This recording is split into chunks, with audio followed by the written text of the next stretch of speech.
Sanibonani, Mqeqeshi Wezinsizwa lo. Bathi ubhuntsubhuntsu kanje ngephuzu matshitshi qomani. Bathi umfana empane sencane odanga bathi dabethe mdala ndicha bamsukela bathi ingane esihlaza. Ufunza abaphathi bezonqamalanga lo dwele ebishela bathi intombi zimdatha ngentshabe. Lithi umuhle webhuntsubhuntsu, umuhle wematshitshi qomani. So mfowethu yabona emhlabeni noma ngathiwa ubani. Yabona ngisho ngathi ukhuluma into ebaleke kanjani. Ngeke bonke abantu bekubona ukubaleka kwaleyo nto ekhulumayo. Yabona ngeke ngisho ngathiwa naye uJesu wafika emhlabeni ngokweBhayibheli kodwa kusibona bonke abamlalela. Yabona so ngisho ngathi ubani nje kwamina njengoba ngikhuluma kanje khona nje abangafunela ngihambe khona. Yabona engithi mangikhuluma nabo kungene ngapha kuphume ngapha. Yabona so ke ize kunjalo kodwa bakhona labo abayizwayo lento ayishoyo futhi bezama ukuyenza futhi basebenzele. Yabona so empilweni kunjalo mfowethu noma ngathiwa ubani akusiwona wonke umuntu onjani oyoyizwa lento ayishoyo kodwa bakhona lelo dlanzana elincane. Kuyangithokozisa mangizobona idlanzana elincane lezinjani likubona lokho engikushoyo. Ungizwa ngikhuluma kanjena kunensizwe engibhalelile la umfowethu ubhalile wathi sabona umqeqeshi wethu ngizohlala nje odabeni. Uthi umfowethu ke yazi selokhu ngaqala ukulalela uhlelo lakho ku YouTube selitshintsha kakhulu impilo yami ngiyijonga. Kwazise phela mina bekungahlangani lutho kwabesimama.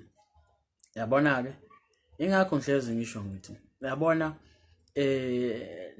labantu bakudala indaba yokushela bayenza kwabanzima yabukeka inzima as if mangabe kufanele uthole umuntu wesifazane kufanele udlale ngolimi into engasuki into enzima udlalise. Uyabona nje ushayisa kane zisho ube namazwi a strong. Yabo kanti cha mina ngiyasimplifya lento. Ngithi nje ngibingelela umuntu oqala ingxoxo uzikhulumele nje zifu ukhuluma nomngane wakho noma nje umuntu uthizeni nanoma ingane ezokuyikhona ngaleso sikhathi bese uthatha inamba simple kanjalo. Akukho la khona odlale khona ngolimi mhlambe awududla umuntu lowanyo washaya impela nje impela washayisa komkhaya. Cha akukho lapho. Ubuzikhulumela nje naye wambuza ngosuku lakhe uyapi nje obuhlangana naye noma uhleli naye lapho inazoyenza then uthatha inamba yakhe. Yabona iqhubeka kanjalo kodwa uthi ubafo ke uthi umfowethu ke phela mina bengahlangani lutho kwabesimame kodwa ngosizo lwakho senginomuntu engingambiza ngestraight manje of which indaba ezinhle lezo. Uthi ubafo ke yazi khona nento ojwayele ukuyisho ukuthi awudingi ukuthi nize nithandane nentombi ukuze ulale nayo. Lokho ngizibonele namhlanje njoba ngohlezi ngisho ngithi awudingi ukutshela umuntu ukuthi uyamthanda ukuze imlenze njani ivuleke. Usuku unesibindi esixaka usathana mawazi uma nje uthatha ufuna ukulala naye intombazane kodwa manje kufanele uqale ulitshela ukuthi uyayithanda. Usuku unesibindi esixakile ukhohlisa nje umuntu avule bese uyangena bese umshaya kanjalo. Uzokwenza njalo zomblock mangabe sekubuya kuwena back uthi hawu usukuphi manje wena phela wathi uyangithanda awusatholakala. Usuku unesibindi esixaka usathana ngoba ngihlezi ngisho ukuze akuvulela imlenze musu kumkhohlisa phela asikho isidingo ukuthi umkhohlise uzumjaji uyamthanda ngenxa nje ukuthi avule imlenze. Imlenze uzoyivula khona kunjalo engazange akutshela ukuthi uyamthanda. Kodwa ngiyajabula ke lensizwa le mangabe ekugcineni ize yakubona lokho ukuthi hayi lokho engikushoyo kuyikona.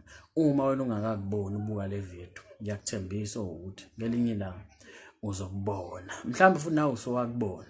Yabo so kuhleke mangabe ungakubona usazokubona khululeka. Uthi ubafoke ngithi angibonge kakhulu umqeqeshi izandla zedlula ikhanda uqhubeke njalo ngokwenzayo ungadikibali. Wayivala lapho umfowethu. Cha ngiyabonga mfowethu ngamazwi akho angithokozisile le email oyibhalile yona engijabulise kakhulu ngoba abantu befike kumina bengibuza izinto ezithize ngibaphendula kodwa babe besabuya back ne feedback. Umuntu azongitshela ukuthi hayi le ndlela washo ngayo isebenzile noma ayisebenzanga. Yabo so umuntu abesabuyela back noma ngathi uyisebenzile ngeke azangazise mangathi wayisebenzanga nakhona uyazivulela kanti ila khona kufanele ungazisa khona futhi ukuze sobona phela ukuthi simisa kanjani. Yabona, nami ngumuntu njengawe, angikho perfect, nginawo amaphutha, ngiyalenza iphutha njengawe. Yabo, kodwa imiqondo emibili ingcono kunomqondo wodwa, ngiyakushiwo njalo.